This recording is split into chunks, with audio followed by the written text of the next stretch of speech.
आज की इस वीडियो में हम लोग देखने वाले हैं कक्षा 9वीं की गणित। तो कक्षा 9वीं की गणित में हम लोग इकाई 1 से स्टार्ट करेंगे, जो कि संख्या पद्धति है। ठीक है, संख्या पद्धति में हम लोग जो पहली प्रश्नावली है उसमें परिमेय संख्याओं के बारे में पढ़ते हैं। ठीक है, कि परिमेय संख्या क्या होती हैं।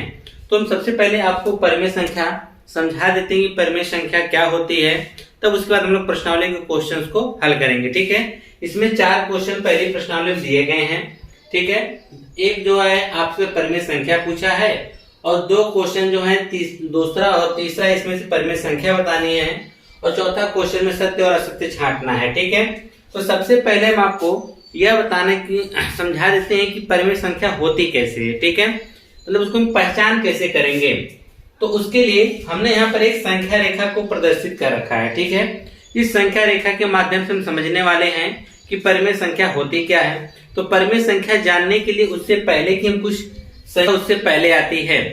ठीक है, परिमेय संख्या देखिए होती क्या है, सीधी सी बात जानिए। पहले मान लीजिए कि यह संख्या रेखा है और संख्या रेखा के यहाँ जो है बीच में 0 है और 0 से इस तरफ दाहिनी तरफ आपके धनात्मक संख्याएं हैं और इसके बाईं तरफ क्या है, ऋणात्मक संख्याएं हैं। ठीक है, मान लीजिए कि कोई एक लड़का या लड़की यहाँ पे खड़ा है 0 पर। ठीक है, मान लीजिए कोई लड़की है यहाँ 0 पर खड़ी है। अब वो क्या करती है, यहाँ से चलना प्रारंभ करती है। किस दिशा में जा रही है, धनात्मक की दिशा में जा रही है। ठीक है, अब यहाँ 0 से वो चलना प्रारंभ करती है और उसके पास एक बैग है। ठीक, वह बैग से जब आगे चलती है उस बैग में वो संख्याओं को उठा के भरना शुरू करती है। पहले क्या करेगी, यहाँ से इस दिशा में चलेगी। जब इस दिशा में चलेगी तो सबसे पहले उसको कौन सी संख्या मिलेगी, 1 मिलेगी, 2 मिलेगी, 3 मिलेगी, 4 मिलेगी और 5 मिलेगा। इस प्रकार से करके 6, 7, 8, 9, 10 डॉट डॉट अनंत तक ढेर सारी संख्याएं उसको मिलेगी। उन संख्याओं को अपने बैग में भर लेगी। जब वो उन संख्याओं को भरेगी तो कौन कौन सी संख्या भरी है, 1, 2, 3, 4, 5, 6, 7, 8। तो इन संख्याओं को हम लोग प्राकृतिक संख्या कहते हैं। क्या कहते हैं, जो वह 1 से लेकर जितनी भी संख्याएं इस दिशा में भरेगी बैग में, तो उन संख्याओं को हम प्राकृतिक संख्या कहते हैं। अब मान लीजिए कि इधर की संख्याओं को उसने बैग में भर लिया, यानी टोटल प्राकृतिक संख्या, जिसे हम किससे व्यक्त करते हैं, कैपिटल एन से। किससे व्यक्त करते हैं, प्राकृतिक संख्या को हम लोग व्यक्त करते हैं प्राकृतिक जो संख्या होती है उसको हम व्यक्त जो करते हैं वह जो है, मान लीजिए संख्या लिख देते हैं। प्राकृतिक संख्या को व्यक्त करते हैं कैपिटल एन से। कौन कौन सी संख्याएं आएंगी, 1 से लेकर 1, 2, 3, 4 डॉट डॉट डॉट अनंत तक। ठीक है, ढेर सारी संख्याएं होती हैं, वह सब प्राकृतिक संख्या कहलाएंगी। अब वो क्या करती है, वहां से वह पीछे की तरफ मुड़ती है। जब पीछे की तरफ मुड़ती है, उधर से जब इस तरफ आती है, क्योंकि इन संख्याओं को वह बैग में तो भर चुकी है, अब बचता है 0। अब वह 0 को भी पूरी तरह से अपने बैग में क्या करती है, भर लेती है। जब 0 को भर लेगी तो इसके साथ जब 0 ऐड हो गया, यानी 0 को भी उसने भर लिया, तब यह प्राकृतिक संख्या नहीं, तब वह बल्कि क्या हो जाएगी, पूर्ण संख्या हो जाएगी। कौन सी संख्या हो जाएगी, पूर्ण संख्या हो जाएगी, जिसे हम W से व्यक्त करते हैं। किससे व्यक्त करते हैं, W से।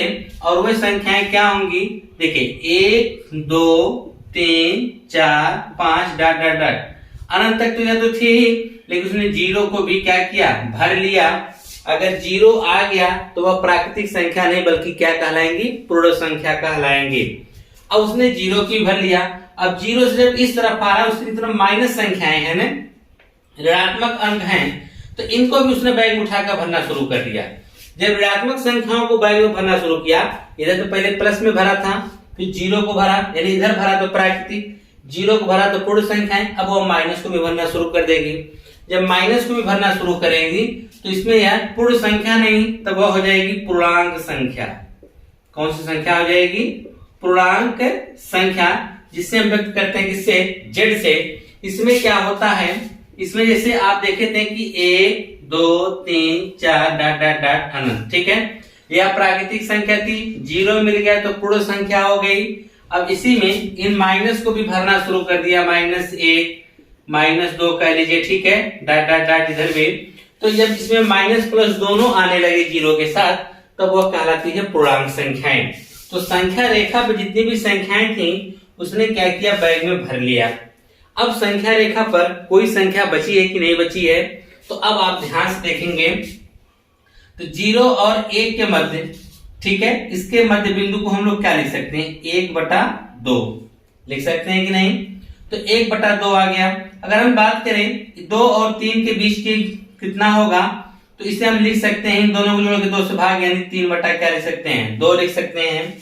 तो अब आप देखेंगे कि ये जो बटा के रूप में आना शुरू हो गई, तो इनको हम कहते हैं परिमेय संख्या। क्या कहते हैं, परिमेय संख्या कहते हैं। 1/2, 3/2। अब चाहे इनका आधा करते चले जाओ, ठीक है, या इन सभी संख्याओं के बटा में कोई अंक लगाते चले जाओ, तो वह सब के सब क्या कहलाती है, परिमेय संख्या कहलाती है। क्या कहलाती है, परिमेय संख्या। परिमेय संख्या को हम लोग क्यू से व्यक्त करते हैं। किससे व्यक्त करते हैं, कैपिटल क्यू से। परिमेय संख्या को किससे व्यक्त किया जाता है, कैपिटल क्यू से। तो परिमेय संख्या की शर्त क्या होती है, परिमेय संख्या कहती है, इधर समझ लीजिए कि परिमेय संख्या को हम लोग को P/Q के रूप में व्यक्त करना पड़ता है। यानी वह जब भी रहेगी वह भिन्न के रूप में रहेगी। किसके रूप में रहेगी, भिन्न के रूप में। देखिए इसे 1/2 हो गया, 3/2 हो गया, 1/4 हो गया, 1/5 हो गया, कुछ भी ले लीजिए, वो बटा के रूप में रहना चाहेगी, ठीक है। परिमेय संख्या हमेशा P/Q के रूप में रहेगी। और एक शर्त यह भी है कि ये जो आपका Q होना चाहिए वह 0 के बराबर नहीं होना चाहिए। यानी कोई भी भिन्न हो उसके बटा में 0 नहीं होना चाहिए। अगर 0 हुआ तो परिमेय संख्या नहीं कहलाएगी। 0 नहीं है तब वह क्या कहलाएगी, परिमेय संख्या। यानी हम कह सकते हैं कि 0 को छोड़कर बाकी चाहे वह धनात्मक संख्याएं हो या ऋणात्मक संख्याएं हो, वह इसके में वह जब बटा में रहेगी P के, तो वह सब के सब क्या कहलाएंगी, परिमेय। और दूसरी शर्त यह है, तो पहली शर्त हो गई। दूसरी शर्त यह है कि P और Q दोनों सअभाज्य संख्या होनी चाहिए। कैसी संख्या होनी चाहिए, सअभाज्य संख्या। सअभाज्य संख्या का मतलब कि इन दोनों में कोई भी संख्या में से किसी एक अंक से कटना नहीं चाहिए। जैसे कि हम आपके सामने एग्जांपल रख दें कि मान लीजिए यहाँ पे आपने लिख दिया 5/10, ठीक है, यह परिमेय संख्या नहीं कहलाएगी, यह आपका भिन्न कहला सकता है, या आप इसको तुल्यात्मक परिमेय संख्या कह सकते हैं, पर यह परिमेय संख्या नहीं, क्योंकि इसकी शर्त है कि P और Q दोनों सअभाज्य। सअभाज्य का मतलब यह होता है कि दोनों किसी एक संख्या से नहीं कटने चाहिए। ये तो कट रहा है 5 से, 5 × 5, 5 दूना 10, यानी 1/2। तो देखिए यह कट गया ने, अब 1/2 किसी से नहीं कटेगा, तो 1/2 क्या कहलाएगा, परिमेय संख्या कहलाएगा। अगर हमने लिख दिया कि 3/15 यह परिमेय संख्या है, तो आप कहेंगे यह परिमेय संख्या नहीं, यह तुल्यात्मक परिमेय संख्या या भिन्न हो सकती है। तुल्यात्मक मतलब तुलना कर सकते हैं परिमेय संख्या से, ठीक है। अब देखिए यहाँ पे तुलनात्मक होकर परिमेय संख्या या भिन्न कर सकते हैं, लेकिन हम भिन्न परिमेय संख्या की बात करें तो इन दोनों में देखिए कटेगा 3 से, 3 × 3, 3 × 5 15, नहीं 1/5 जो क्या होगा, परिमेय संख्या होगा। अगर कहीं पर लिखा है 12, ठीक है, तो इसके बटा हम 1 लगा के इसको भिन्न बना सकते हैं। यानी 12 लिखा है, इसका मतलब वो भी परिमेय संख्या होगा, क्योंकि उसके बटा हम 1 लगा सकते हैं। अगर 0 लिखा हुआ है तब भी यह परिमेय संख्या है, क्योंकि इसके बटा में हम 1 लिख सकते हैं, तब यह क्या कहलाएगा, परिमेय संख्या ही कहलाएगा, ठीक है। और सुन लीजिए, जैसे मान लीजिए कि यहाँ पे यह भी लिखा गया है -13/4 है, तब भी यह क्या कहलाएगा, परिमेय संख्या ही कहलाएगा। चाहे वह माइनस में हो या प्लस में हो, लेकिन वह भिन्न के रूप में है, तब कैसे वो क्या कहलाएगा, परिमेय संख्या कहलाएगी, ठीक है। परिमेय संख्या में यह चीज ध्यान रखेंगे, 2 शर्तें कि पहला Q का मान 0 नहीं होना चाहिए, दूसरा हम कह सकते हैं कि P का जो मान होना चाहिए वह सअभाज्य। हाँ, तीसरी चीज और यह भी ध्यान दीजिएगा कि P और Q दोनों पूर्णांक होने चाहिए। दोनों क्या होने चाहिए, पूर्णांक होने चाहिए। पूर्णांक यानी 0 को छोड़कर, 0 हम नहीं ले सकते हैं, बाकी चाहे वह जो भी मान लीजिए पूर्ण रूप से होना चाहिए, चाहे 1 2 3 4 5 हो, या -1 -2 -3 -4 -5 हो, यानी पूर्णांक होने चाहिए, लेकिन 0 को छोड़कर, ठीक है। और एक चीज ध्यान दीजिएगा कि 0 नहीं होना चाहिए। पहले बता दिया था कि जो Q का जो मान होगा 0 के बराबर नहीं होना चाहिए, क्योंकि पूर्णांक में 0 भी आता है, इसलिए 0 हम नहीं लेंगे, चाहे इधर माइनस ले लो चाहे वह प्लस ले लो, ठीक है। और एक चीज का ध्यान रखेंगे कि हम लोग जब भी इसकी परिमेय संख्या लिखेंगे, उसका जो मान होना चाहिए वह कभी भी हर में करड़ी नहीं लगी होनी चाहिए। करड़ी का जो मान होता है वह आधा अधूरा होता है, वो अपरिमेय संख्या में आती है। ठीक है, क्योंकि उसके बारे में हम आप लोग अगली वीडियो में बताएंगे। जब प्रश्नावली 1-2 हम पढ़ेंगे तो अपरिमेय संख्या के ऊपर आधारित है, तो अपरिमेय संख्या के बारे में उसमें जानकारी लेंगे। ठीक है, तो इतनी चीजें आपको हम परिमेय संख्या के बारे में बता दिए हैं। अब आते हैं सीधे प्रश्नावली 1.1 के ऊपर। ठीक है, परिमेय संख्या आप समझ गए कि जिसको हम p/q के रूप में व्यक्त कर सकते हैं। q का मान 0 बराबर नहीं होना चाहिए, p और q में दोष भी कॉमन नहीं होना चाहिए, दोनों किसी भी संख्या से कटने नहीं चाहिए। तीसरी शर्त कि p और दोनों के मान कैसे होने चाहिए, पूर्णांक होने चाहिए। पूर्णांक का मतलब ये हम समझ सकते हैं कि चाहे वह माइनस में हो या प्लस में हो। ठीक है, लेकिन करड़ी में नहीं होना चाहिए और 0 नहीं होना चाहिए। दो चीजें, करड़ी नहीं होनी चाहिए और 0 नहीं होना चाहिए इसके हर में, बाकी सब क्या कहलाएंगी, परिमेय संख्या कहलाएगी। ठीक है, अब इसके बाद हम लोग चलते हैं प्रश्नावली को हल करने। प्रश्नावली में जो पहला सवाल दे रखा है उसने, क्या 0 एक परिमेय संख्या है? जस्ट अभी हमने आपको बताया 0 क्या है, एक परिमेय संख्या है। 0 क्या है, एक परिमेय संख्या है। तो पूछा क्या इसे आप p/q के रूप में लिख सकते हैं? जी बिल्कुल लिख सकते हैं। उसके बटा हम कुछ भी लिख सकते हैं, जहां p और q क्या होंगे, पूर्णांक होंगे, और q का मान क्या होगा, 0 के बराबर नहीं होना चाहिए। पूछा क्या 0 एक परिमेय संख्या है? तो आपका जवाब होना चाहिए हाँ, 0 एक क्या है, परिमेय संख्या है। क्या इसे आप p/q के रूप में लिख सकते हैं? जी बिल्कुल लिख सकते हैं। 0 तो 0 बटा में आपने 2 लगा दीजिए, 0 बटा में आप 5 लगा सकते हैं, या करके लिखिए ना, या 0/5 कर दीजिए, या 0/7 कर दीजिए, या 0 मान लीजिए कि हमने यहाँ पे 9 कर दिया, कुछ भी लिख सकते हैं। ठीक है, क्योंकि हमने देखिए यह परिमेय संख्या हर में जो देखेंगे आप, वह जो है आपका 0 नहीं होना चाहिए, बाकी करड़ी नहीं होनी चाहिए, बाकी कुछ भी लिख सकते हैं। ठीक है, 2 लिखिए, 5 लिखिए, 7 लिखिए, 9 लिखिए, 4 लिखिए, कुछ भी लिख सकते हैं। ठीक है, कहा है कि जहां p और q पूर्णांक हैं और q 0 के बराबर नहीं है, इसमें q का मान कहीं 0 है? जी बिल्कुल नहीं है। और कहा है कि पूर्णांक होने चाहिए, पूर्णांक तो है ही। तो अब दूसरी चीज ये देखिए, कहा है p और q दोनों पूर्णांक होने चाहिए। तो देखिए ऊपर का पूर्णांक तो हो सकता है, लेकिन नीचे का पूर्णांक यानी 0 नहीं हो सकता, ऊपर 0 हो सकता है। ठीक है, और q 0 का मान जो q है वह 0 के बराबर नहीं है, यानी आपके पहले सवाल का आंसर हो गया। अब हमारे पास आता है दूसरा सवाल, जो कि वेरी वेरी इंपॉर्टेंट है और ये अक्सर कई परीक्षाओं में पूछे जाते हैं। सबसे पहले हम आपको कुछ चीजें समझा देना चाहते हैं उसको लगाने से पहले। जैसे मान लीजिए हमारे पास संख्या रेखा है, संख्या इसमें है। ठीक है, उसने क्वेश्चन में कहा है 3 और 4 के बीच 6 परिमेय संख्या। तो यहाँ पे मान लेते हैं कि हमारा 3 है और यहाँ पे हमारा क्या है, 4 है। ठीक है, क्या है, 3 है और 4 है।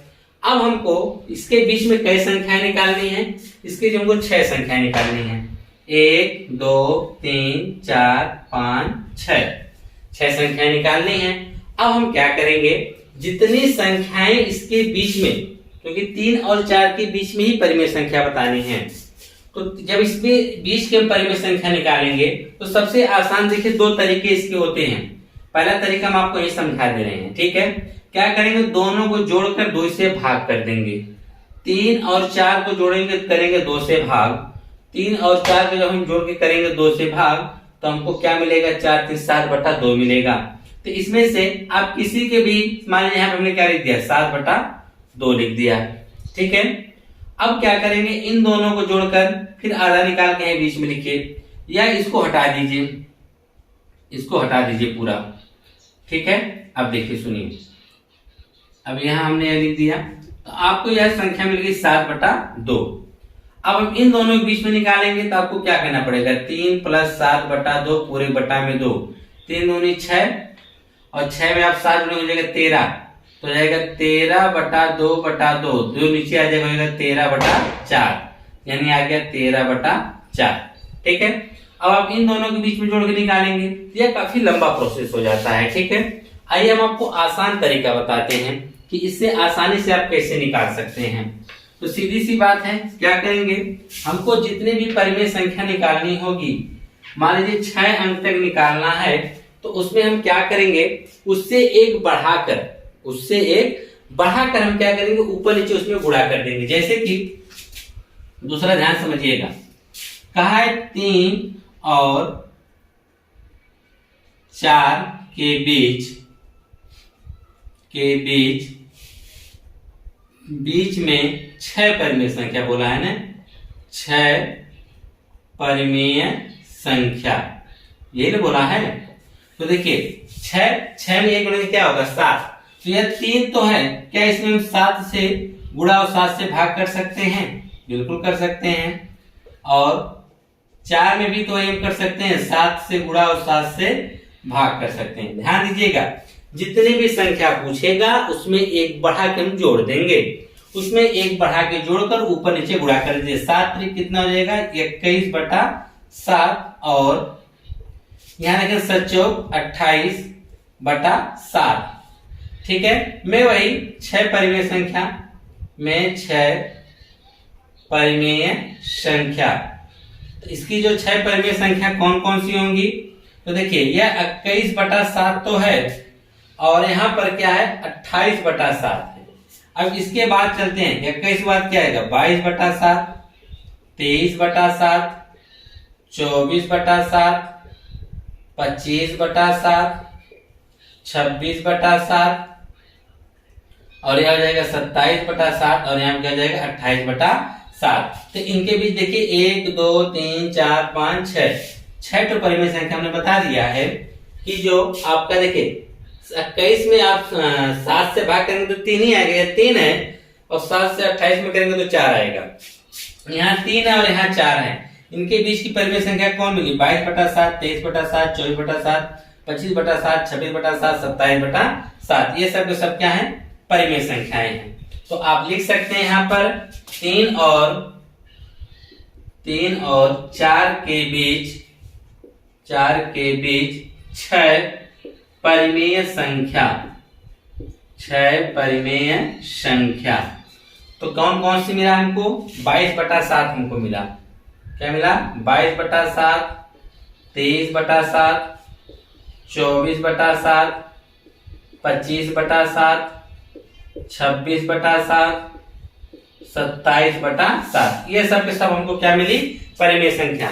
इनका जो मान होगा वह 3 से बड़ा और 4 से क्या होगा छोटा होगा। 7 से भाग करेंगे तो 7 त्रिक 21 यानी 3 दशमलव कुछ मिलेगा। यहाँ 7 चौक 7 क्या करेंगे 7 त्रिक 21, 6 बचेगा 0.0 यानी इसका जब भी मान मिलेगा 3 से ज्यादा और 4 से कम उसी के बीच में संख्याएं मिलेंगी। तो उसके बीच में 6, हम चाहे इसके बीच में ढेर सारी संख्याएं निकाल सकते हैं। ठीक है, हमको 6 निकालना था इसलिए हमने 6 ही निकाला है। तो यह था आपका दूसरा और यह बहुत ही इंपॉर्टेंट क्वेश्चन है। ठीक है, अक्सर लोग लगाने में इसमें गलती कर देते हैं, यह तरीका सबसे बेस्ट है। ठीक है, अब हम बात करते हैं तीसरा क्वेश्चन कैसे आप लगा सकते हैं। तीसरा वाला भी इसी तरह पूछा है लेकिन उसमें बटा दे दिया है। ठीक है, बटा का तरीका थोड़ा सा चेंज होता है। ठीक है, चेंज इसलिए हम लोग करेंगे ताकि हम क्वेश्चन को आसानी से समझ पाए। हर क्वेश्चन को उसने एक ही हल करने के लिए दिया हुआ है, एक ही को अगर आप अच्छे से समझ जाएंगे तो आप कोई भी क्वेश्चन आसानी से कर लेंगे। पहला तरीका तो आपने सीख ही लिया है, जितना पूछेगा उतने में 1 जोड़ देंगे। 6 पूछा है तो 7 से ऊपर नीचे गुणा कर देंगे। अगर उसमें मान लीजिए 4 पूछा होता तो अब 5 से ऊपर नीचे गुणा किए होते हैं। ठीक है, जितना पूछेगा उससे बढ़ा के गुणा करेंगे तो ऑटोमेटिक उसके बीच की संख्या आपको मिल जाएगी। तीसरा सवाल कहा है कि 3/5 और 4/5 के बीच में परिमेय संख्या निकालना है ना, कि 3/5 और 4/5 के बीच आपको कितनी परिमेय संख्या निकालनी है? के बीच 5 परिमेय संख्या निकालनी है। कितनी? 5 परिमेय संख्या। ठीक है, जब हमको 5 परिमेय संख्या निकालनी, हमने बताया कि इससे एक बढ़ाकर क्या करते हैं ऊपर नीचे गुणा कर देते हैं। जैसे कि यहाँ पर 3/5 है, 5 पूछा है 5 से बढ़ा के यानी 6 से ऊपर नीचे गुणा कर दीजिए। 6 से ऊपर नीचे क्या कर दीजिए गुणा कर दीजिए। 4/5 गुणे 6/6। तो अब यह हो जाएगा 6 त्रिक 18 बटे 6 पचे 30, यही ना। और क्या हो जाएगा 6 चौक के 24 बटा 5 6 30 के बीच जो है के बीच 5 परिमेय संख्या ने के बीच 5 परिमेय संख्या परिमेय संख्या। तो क्या हो सकती है इसके बीच की 5 परिमेय संख्या, या इसके बीच की 5 संख्याएं निकाल लीजिए, परिमेय संख्या भी मत करिए। के बीच की जो है 5 संख्या कौन कौन सी हो सकती है? तो इसके बीच देखिए हम लिख सकते हैं 19/30, यानी 18/30 तो है। 18 के बाद क्या आएगा 19, 19/30, 20/23, 21/30, 22/30, ठीक है। चाहे तो 23/30 लिख दीजिए, और लास्ट में आपकी क्या आएगी 24/30। तो इसके बीच 1 2 3 4 5 संख्याएं तो हमने लिख दिया है, लेकिन उसने कहा है 5 परिमेय संख्या बताइए। तो क्या इसे हम परिमेय संख्या डायरेक्ट लिख सकते हैं? बिल्कुल नहीं, क्योंकि इसमें अगर आप ध्यान से देखेंगे तो संख्याएं कटने वाली हैं। जैसे कि देखिए कट जाएगा, हमने बताया ना यह तुलनात्मक परिमेय संख्या हो सकती है, ठीक है। तो इसको हम इतना छोड़ देंगे तब भी आपको उत्तर सही है, चाहे तो आप इसे काट कर छोटा भी कर सकते हैं। जैसे तो अगर आप इस प्रकार से लिखना चाहें तो लिख सकते हैं। अब इसको आप चाहें इस प्रकार से लिख सकते हैं 3/5 और 4/5 के बीच 5 परिमेय संख्या, 5 परिमेय संख्या। देखो अब यहाँ पे हमने परिमेय संख्या लिखा है, इससे पहले हमने क्या लिखा था? संख्या लिखा था, ठीक है। आप अगर परिमेय संख्या लिखना चाहें तो यह पांचों लिख सकते हैं, क्योंकि अभी तुल्यात्मक परिमेय संख्या होगी। कैसी संख्या होगी? तुल्यात्मक परिमेय संख्या होगी। 18/30 का मतलब 3/5, 6 × 18, 6 × 25 30, ठीक है, वही 3/5 आएगा। तो उसके बीच में देखिए 19/30, पहली परिमेय संख्या 19/30, यानी पहली हम लिख सकते हैं 19/30। ये तो कटने वाली नहीं, क्योंकि दोनों एक दूसरे से कभी नहीं कटेंगे। 20/30 है, जिसको आप 2/3 लिख सकते हैं, 0 से 0 कट जाएगा, क्या आएगा 2/3 लिख सकते हैं, ठीक है। अब अगली जो है 21/30 दे रखा है ना, या इसको भी 3 से काटेंगे, 3 × 7 = 21 होगा, 3 × 10 = 30 हो जाएगा, यानी हो जाएगा 7/10 भी हम लिख सकते हैं यहाँ पर। तो 22/30 भी देखो कटेगा 2 से, इसको हम काट लिख सकते हैं 11/15 लिख सकते हैं, ठीक है। 23/30 किसी से नहीं कटेगा, तो इसको लिख देंगे 23/30। यह 5 देखिए आपसे परिमेय संख्या पूछा था, आपने इसकी सहायता से 5 परिमेय संख्या बता दी। आप चाहे होते तो 19 से लेकर 23 तक भी 5 परिमेय संख्या लिख सकते हैं, परंतु परिमेय संख्या की शर्त यही होती है कि P/Q दोनों सहअभाज्य होने चाहिए। तो देखिए यह कट रहा था, इसलिए हमने सिर्फ संख्या का नाम दिया है। यह कट रहा था, इसको हमने काट के छोटा करके डायरेक्ट जो होना चाहिए वो मान हम लोगों ने यहाँ पे लिख दिया है। यह परिमेय संख्या है, यह तुल्यात्मक परिमेय संख्या है, ठीक है। तो आपने दोनों क्वेश्चन को ध्यानपूर्वक समझ लीजिए, ठीक है। तीसरा और दूसरा दोनों सवाल आपने जान लिए। इसमें हम क्या करेंगे, अगर सीधा से दिया है तो उसमें भी जोड़ के हम लोग गुणा करेंगे, एक तो बढ़ा के, बटा में दिया है तब भी हम लोग एक बढ़ा के गुणा करके जोड़ देंगे, एक बढ़ा के हम लोग ऊपर नीचे गुणा कर देंगे, और ध्यान देंगे अगर कोई कटने वाला है तो उसको काट के और लास्ट में उसका हम फाइनल आंसर लिख देंगे, ठीक है। अब अगले जो क्वेश्चन है चौथा, इसमें आपसे यह पूछा जा रहा है कि सत्य और असत्य बताना है और कारण के साथ उत्तर भी देना है। चलिए देखते हैं कि क्या इसका कारण हो सकता है। तो देखिए पहला पूछा है कि प्रत्येक प्राकृतिक संख्या एक पूर्ण संख्या होती है, यानी यह जो प्राकृतिक संख्या है 1 2 3 4, ठीक है, डॉट डॉट, यह प्राकृतिक संख्या जो है पूछ रहा है क्या यह पूर्ण संख्या, यानी आपका यह W हो सकता है? जी बिल्कुल नहीं, क्योंकि हाँ यह हो सकता है, क्योंकि जो प्राकृतिक संख्या है वह इसमें हो सकती है, क्योंकि इसमें क्या आता है 0 1 2 3 4 5 डॉट डॉट डॉट अनंत तक, यह भी अनंत तक पूछा। यह प्राकृतिक संख्या क्या यह रोड नंबर पूर्ण संख्या हो सकती है? जी बिल्कुल हो सकती है। क्यों? क्योंकि ऐसी पूर्णांक यानी पूर्ण संख्या में ही तो प्राकृतिक संख्या पाई जाती है। यहाँ से क्या है प्राकृतिक संख्या किसमें पाई जा रही है? पूर्ण संख्या में, यानी प्राकृतिक संख्या पूर्ण संख्या है, प्राकृतिक संख्या पूर्ण संख्या है। यह कथन क्या होगा? यह कथन सत्य कहलाएगा। क्या कहलाएगा? सत्य। तो आप क्या लिखेंगे? यह लिखेंगे सत्य है। क्या है? सत्य। अब इसका पूछा है कारण बता दो, तो लिखेंगे कि प्रत्येक प्राकृतिक संख्या प्रत्येक प्राकृतिक लिख दीजिए या प्राकृतिक लिख दीजिए, जो भी मन कहे। प्रत्येक प्राकृतिक संख्या जो होती है 1 2 3 4 डॉट डॉट डॉट अनंत, वह पूर्ण संख्या में मिलती हैं। प्राकृतिक संख्या जो इतनी होती है वह पूर्ण संख्या में भी मिलती हैं। वह पूर्ण संख्या, क्या लिखेंगे, पूर्ण संख्या, यानी क्या, 0 1 2 3 4 डॉट डॉट डॉट अनंत में भी मिलती हैं। अरे मिलेंगी तभी तो कथन सत्य होगा। तो इस प्रकार से आपने पहला कथन को सत्य कहा और रीजन भी बता दिया कि जो हमारी प्राकृतिक संख्या 1 2 3 4 5 है वह पूर्ण संख्या 0 1 2 3 4 5 में भी क्या होती मिलती है, जिसकी वजह से कथन क्या है, सत्य है। अगला क्वेश्चन पूछा है कि प्रत्येक पूर्णांक एक पूर्ण संख्या होती है। जो प्रत्येक पूर्णांक मतलब क्या होता है, -3 -2 -1 0 1 2 3 4 5, ठीक है। और इधर भी हम डॉट डॉट लगा सकते हैं और इधर भी हमारा डॉट डॉट डॉट होगा। यह हमारा पूर्णांक है जिसको हम जेड से व्यक्त करते हैं। किससे व्यक्त करते हैं, जेड से। ये दूसरा वाला हम पढ़ रहे हैं, ठीक है। इसको मिटा देते हैं, इसको हम मिटा देते हैं। आप लोग वीडियो को रोक कर लिख लीजिएगा। इसको हम जेड से व्यक्त करते हैं। ये हमारी पूर्णांक संख्या हो गई। पूछा एक पूर्ण संख्या है और हम जानते हैं कि पूर्ण संख्या किससे व्यक्त करते हैं, W 0 1 2 3 4 5 डॉट डॉट डॉट।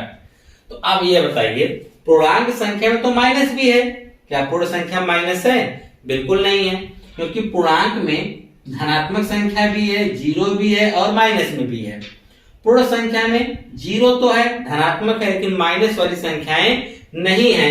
तो पूछा क्या यह जो पूर्णांक है पूर्ण संख्या हो सकती है? पूर्णांक पूर्ण संख्या हो सकती है, यानी पूर्णांक को पूर्ण कर सकते हो? नहीं, पूर्ण को पूर्णांक कर सकते हो लेकिन पूर्णांक को पूर्ण नहीं कर सकते हो। यह संख्या इसमें मिल रही है, यानी पूर्ण संख्या को आप पूर्णांक, यह जो आपकी है पूर्ण संख्या है, कैसी है, पूर्ण, और यह कैसी है, पूर्णांक, यानी पूर्ण को पूर्णांक कर सकते हैं, क्योंकि यह जो संख्या इसमें मिल रही है, देखो। लेकिन यह जो संख्या है इसमें मिल नहीं रही है, यानी यह जो पूर्णांक है क्या पूर्ण हो सकती है? जी बिल्कुल नहीं, यानी दूसरा वाला लिखेंगे असत्य। यह कथन कैसा है? असत्य। क्यों? रीजन भी बता दीजिए, लिख दीजिएगा। ऋणात्मक संख्याएं, लिख दीजिएगा, ऋणात्मक संख्या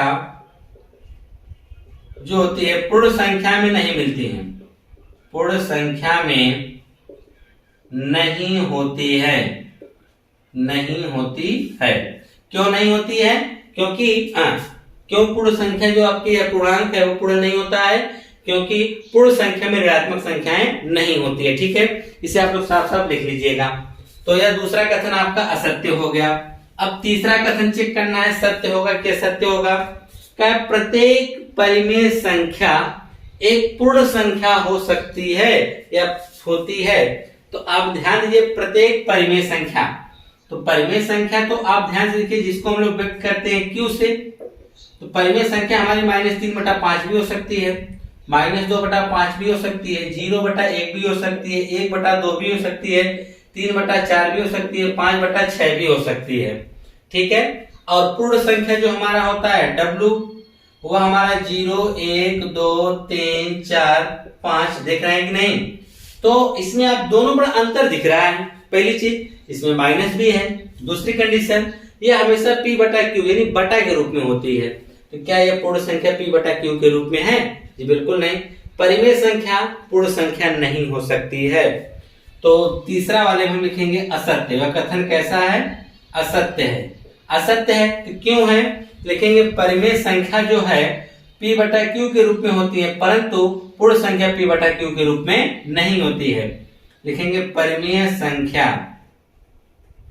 परिमेय संख्या P/Q के रूप में, या एक रीजन तो यह भी दे सकते हैं, हाँ, परिमेय संख्या जो है P/Q के रूप में होती है तथा ऋणात्मक भी होती है, तथा ऋणात्मक भी होती हैं, परंतु पूर्ण